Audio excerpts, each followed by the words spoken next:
మనుషులను నమ్ముకొనుట కంటే యెహోవాను ఆశ్రయించుట మేలు. రాజులను నమ్ముకొనుట కంటే యెహోవాను ఆశ్రయించుట మేలు అని కీర్తనాకారుడు తన లేఖనాలలో మనకు తేటగా తెలియజేస్తూ ఉన్నాడు. దేవుని బిడ్డలారా, 118వ కీర్తనలో రాయబడినటువంటి మాటలు ఏమిటంటే, మనము మనుష్యులను ఆశ్రయించకూడదు, రాజులను ఆశ్రయించకూడదు. మనకు ఆధారమై ఉన్నవాడు మన దేవుడైన యెహోవా. ఈరోజు నువ్వు ఎవరి మీద ఆధారపడతా ఉన్నావు? ఎవరి సహాయం కోరుకుంటా ఉన్నావు? ఎవరిని ఆనుకున్నావు? నువ్వు ఎవరి కొరకు ఎదురు చూస్తున్నావు? నువ్వు దేవుని బిడ్డలారా, బైబిల్ చెబుతుంది, యెహోవా కొరకు ఎదురు చూచువారు నూతన బలము పొందుకొని పక్షి రాజు వలె పైకి రెక్కలు చాపుకొని ఎగురుతారు అని వాక్యం సెలవిస్తూ ఉంది.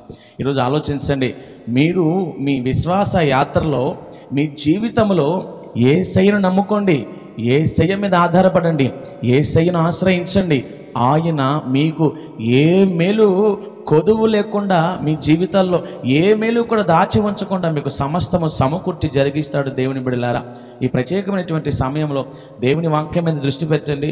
ఈరోజు నువ్వు ఎవరిని ఆశ్రయించి, నాకు ఫలానా వాళ్ళు సాయం చేస్తారండి, నేను ఫలానా వాళ్ళ ద్వారా మేలు పొందుకుంటానండి, నాకు ఫలానా కంపెనీ లేదా ఫలానా ఉద్యోగము, నాకు ఫలానా నా బంధువు ఫలానా అని చెప్పి నువ్వు ఆలోచన చేస్తున్నావేమో, ఎవరి ద్వారానో నువ్వు మేలు పొందుకోవాలని ఎదురు చూస్తున్నావేమో, ఒక్కటి గుర్తుపెట్టుకో, మనుషులందరూ కూడా మాట తప్పేవారే.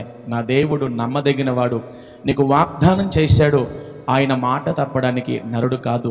ఇకనైనా మనుష్యులను చూచుట మాను, రాజులను ఆశ్రయించుట మాను, నిజ దేవుడగు యేసయ్య పాదాలు పట్టుకో, ఆయన తప్పకుండా నీకు సాయం చేస్తాడు. దేవుని బిడ్డలారా, చూడండి సమాజం తీరు, ఈరోజు ప్రపంచం ఎలా ఉందంటే, ఈరోజు మనము ఎవరి దగ్గరికైనా వెళ్ళి చెయ్యి చాపితే వారు మనకు సాయం చేయకపోగా తిరిగి పలు రకాల మాటలు మన గురించి లోకములో తప్పుడు ప్రచారాలు జరిగిస్తూ ఉంటారు.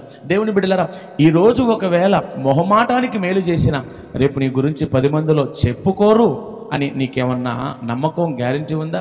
దేవుని బిడ్డలారా, ఈరోజు ఒకవేళ నిన్ను ఆదుకున్నా రేపు నువ్వు వారికి సాయం చెయ్యకపోతే నీ పరిస్థితి బాగోకపోయినా సరే నాకు చెయ్యాల్సిందే అని అనరని గ్యారెంటీ ఉందా? కాబట్టి ఒక్కటే ఈ షార్ట్ మెసేజ్ ద్వారా మనం ఏమి నేర్చుకోవాలంటే, మనుషులను మనం నమ్మొద్దండి, రాజులను ఆశ్రయించొద్దండి, మన దేవుడైన యెహోవాను ఆశ్రయిద్దాం. సింహపు పిల్లలైన లేమి కలిగి ఆకలితో ఉంటాయేమో కానీ ఆయనను నమ్ముకున్నటువంటి తన ప్రజలు ఎన్నటికీ ఆకలి కొనరు. ఆయన వారిని మేలుల చేత తృప్తిపరుస్తాడు, వారిని దీవిస్తాడు, వారిని ఆశీర్వదిస్తాడు, వారి మీద కనికరపడతాడు, కృప చూపిస్తాడు. కాబట్టి దయచేసి చెబుతున్నాను, నా అనుభవాన్ని బట్టి మాట్లాడుతున్నాను, లేఖనాలను ఆధారం చేసుకుని మరి మీకు నేను వివరిస్తున్నాను. మనుషుల మీద ఆధారపడవద్దు, రాజులను నమ్ముకోవద్దు, ఎవరు ఏమీ చెయ్యరు. నా దేవుడు అంటాడు, నిశ్చయముగా నీ చేతుల కష్టాన్ని నేను దీవిస్తాను, నిశ్చయముగా నీ చేతుల కష్టార్జితాన్ని నేను ఆశీర్వదిస్తాను. దేవుణ్ణి నమ్ముకొని కష్టపడు, ప్రయాసపడు, ప్రాకులాడు, తప్పకుండా నువ్వు విజయాన్ని చూస్తావు, తప్పకుండా నువ్వు ఆశీర్వాదాన్ని చూస్తావు, తప్పకుండా నువ్వు దీవెనను చూస్తావు, తప్పకుండా నీ కుటుంబము హెచ్చింపబడుతుంది. మనుషులను నమ్మొద్దు, రాజులను ఆశ్రయించొద్దు. ఈ రోజు నుంచి నీ మోకాళ్ళ ప్రార్థన, నీ కన్నీటి అనుభవము, దేవుని మీద నమ్మకం నీ జీవితాన్ని మార్చివేస్తుంది. దేవునికి మహిమ కలుగునుగాక. మీ కొరకు ఒక చిన్న ప్రార్థన. మహాపరిశుద్ధుడైన వాడా, మీకు వందనాలు.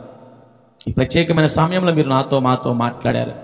నిజమే, కీర్తనాకారుడు అంటున్నాడు, మనుషులను నమ్ముకోవద్దు, రాజులను ఆశ్రయించొద్దు, యెహోవాను ఆశ్రయించుట మేలు, మంచిది అంటున్నావు ప్రభువా. నేను నమ్ముకొని నీ మీద ఆధారపడి జీవించే కృప మాకు ఇవ్వమని అయ్యా. మనుషుల మీద ఆధారపడకుండా నీ మీద ఆధారపడే భాగ్యం మీరు మాకు ప్రసాదించమని. ఎవరెవరు ఏ కష్టంలో ఉన్నా, ఏ సమస్యలో ఉన్నా, ఏ ఇబ్బందిలో ఉన్నా, ఏ ఇరుకులలో ఉన్నా, ఎట్లాంటి నాయన పరిస్థితుల మధ్య నలిగిపోతూ ఉన్నా, ఇప్పుడే విడుదల కలుగునుగాక, విమోచన కలుగునుగాక, స్వస్థత కలుగునుగాక, రక్షణ కలుగునుగాక. నీ బిడ్డలు నీ మేలుల చేత తృప్తిపరచబడుదురుగాక, నీ దీవెన వర్షం వారి మీద కుమ్మరించబడునుగాక, కృప విస్తరించబడునుగాక. నీ సహాయ సహకారం వారికి మీరు అందించి దేవా, ప్రతి ఒక్కరిని మీరు దీవించి ఆశీర్వదించి ఇచ్చువారిగా చేసి తలగా నియమించమని, ఈ ప్రార్థన ఆలకించమని, అంగీకరించి జవాబు దయచేయమని యేసయ్య నామమున ప్రార్థిస్తూ మీ బిడ్డలను, వారి కుటుంబాలను మీ చేతులకు అప్పగిస్తున్నాను తండ్రి. ఆమేన్. Praise the Lord. హల్లెలూయా. దేవుని కృప మీకు తోడైండునుగాక. God bless you. దేవుని మీద ఆధారపడండి, ఆయన మీకు సాయం చేస్తాడు.